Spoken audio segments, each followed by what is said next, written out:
James Schramko here from Superfast Business. I'm chatting with my friend Gert from SEOleverage.com, and we're going to be talking about recycling old content with the context of for search engine optimization results. G'day, Gert. Thanks for inviting me to this. This is definitely an interesting topic because many sites have been growing over the years, and I think this old content that doesn't rank anymore is really worthless, but it doesn't have to be this way. We have a lot of content on our website. It's been going for over 10 years, and there was some content on there, which was disappointing when you did a review of it and found there's quite a lot of articles or posts that don't get that much traffic, but were probably good at the time when we published it and had some eyeballs. But over time, I guess there's inflation and what sort of content is out there, and it needs a freshen up. So we had to go through the site and either decide to turn off content, to update the content, or keep it but link to it better. So do you want to just talk about what sort of approach we should take if we do have a big site or we've been adding content for a long time? How do we even know if the content's being viewed or not?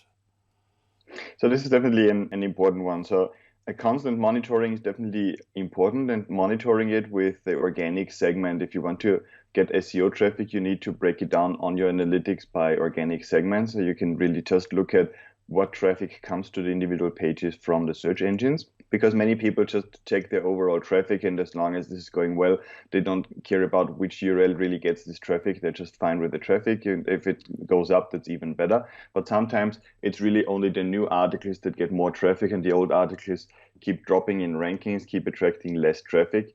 And the reason for this is really because Google wants to present fresh content. And I think people have a misunderstanding here. It doesn't have to be new to be fresh.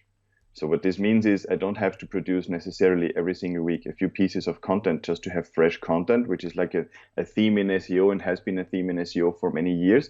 But I can also go back to my existing content and just freshen it up, put in new references, put in updated information. Check if it was the best product comparison of, surfboards from 2018. I can make it probably on the same URL, 2020, 2021 comparison with updated surfboards, new models, new brands, certain trends in this industry, etc.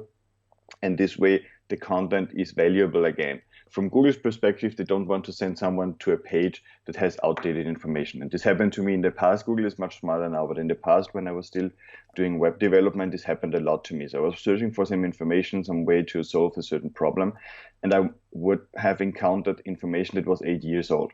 And this is a really negative experience. So you finally think you find what you're looking for, you read the answer, you spend some time, then you check out the date, and this is from 2008, and you say, oh, it's not going to work anymore. So I have to start all over again. And this is an experience Google wants to avoid. And especially the more technological your niche is, but also in other not so fast shifting niches, we see that old content doesn't perform as well. So you want to constantly be monitoring what is happening with your content. As soon as you detect there is a drop in traffic, a drop in rankings, and this just requires an ongoing resource dedicated to this kind of work, you can then go back and recycle this old content. And what I mean by this is really you bring it into today's standards. So for example, in 2008, a page only with text and 800, 1500 words of text, no subheadlines, no formatting, no styling, no images, no video was perfectly fine. So it ranked. People liked it because it was just what was out there at that time. But today, this doesn't work anymore. So if you have any articles still out there that are only text, no formatting, no styling, no subheadlines, no help for the reader to make this more engaging, there's a very high likelihood that it's not going to work anymore.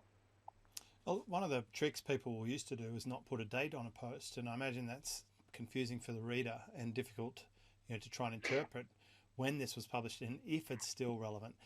What's the best protocol? Let's say I go back to one of my old posts from, say, 2013 or 2015. It's pretty old now. It may need updating.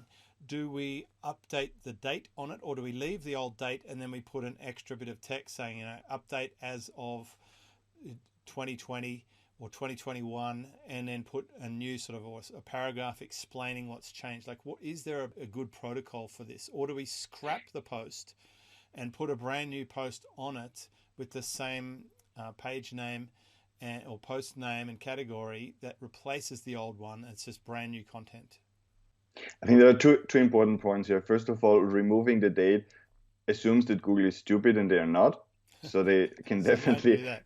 figure out if you changed something on the page or nothing changed in the last 10 years. So they can definitely figure it out. They don't need the date for you to know if this is updated and fresh content or not.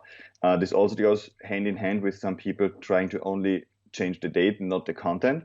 So Google can also figure those things out. So they can figure out, okay, the only thing they really changed was the date. They changed it by 5 years just to make it look fresher. It's also not going to work. So what you really want to do is you want to have an updated date there. Sometimes you can see people, and this, I think there's no clear guideline here. Sometimes you can see people, they put created in 2015, last update 2021, 20 or 21. What I usually encourage my clients to do is to actively put a date on there if there's no date, and say really updated or some date references in the article as well.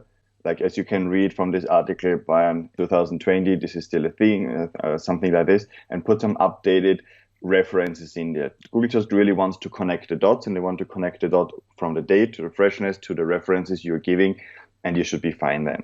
I think when it comes to protocol, what's also important is that while many people have a content machine created, or we help them with it if they don't, and an SOP on what goes on your content, etc., there also needs to be a protocol to care for old content. I very often compare this with caring for a pet. You need to feed it, you need to clean it, you need to walk it. If it's a dog, you need to walk it. You want to care for your old content, especially the one that drives traffic. And this is where it's so much to really know your data, know where organic traffic comes to, determine at least your top 20, top 50 articles that are driving traffic on your site, and go back to them every few months and see if there's anything new you can contribute, if you can improve the value, if the top ranking results are still in line with what you have, or if you need to step up your game and maybe add a video or structure the text differently, maybe break it up in a complete topic hub with a lot of individual articles rather than long article. You really want to know what's going on for those 50 articles, or at least to top 20 on an ongoing basis. And this is going to make sure that you, first of all, maintain a normal standard on every single post when it comes to traffic. And usually with this, if you do this consistently and have a momentum going here, it's going to drive your traffic up. So just a final question is, if you find that there are a few articles that are performing well, or blog posts, and there's a whole bunch that are not getting visits, that are not linked to, that may be out of date, can you explain why in some cases it's better just to no index, no follow those pages? Absolutely. And this comes to the idea that Google is paying money in order to crawl our sites. Okay, so they spend processing time, which at scale is millions or billions, I've got no idea, but they spend money to crawl a site, which we just think they have all the money that is there. It's no big deal for them, but it is. Even if it's a few seconds every day, they spend money on this site. So it's in our best interest to have them spend money processing the pages we really want to show to users. We update frequently, and not spend money on 500 pages we have lying around like dead weight. So this is where we do content audits for clients and say, okay, look, these are all your 1500 URLs. This is the search performance. This is how often they came up in search in the last 6 months. And very often we identify hundreds of articles that have not been showing up in search for the last 6 months here. And this is a very good sign that you either need to prune them directly because they're just not relevant anymore. There's nothing else on the site where we could redirect them. Or very often we also come up afterwards with a list of articles that need to be repurposed, where we say, okay, this article was great, and we can even track the performance over the years and historically and say, okay, this article was doing really well in 2013, but now it's not doing well anymore, but the topic was good. So very often we just came across an article on a client side where we found out the topic was amazingly good. It still has a lot of search volume, just the article does not correspond at all to what Google users want to see today. So the only thing we did was rewriting the content completely based on today's standards. And they're getting like, just for this article, I think they're getting like 1,500 clicks every month more just for the single article, just because we brought a very good idea and a very good topic to today's standards. Beautiful.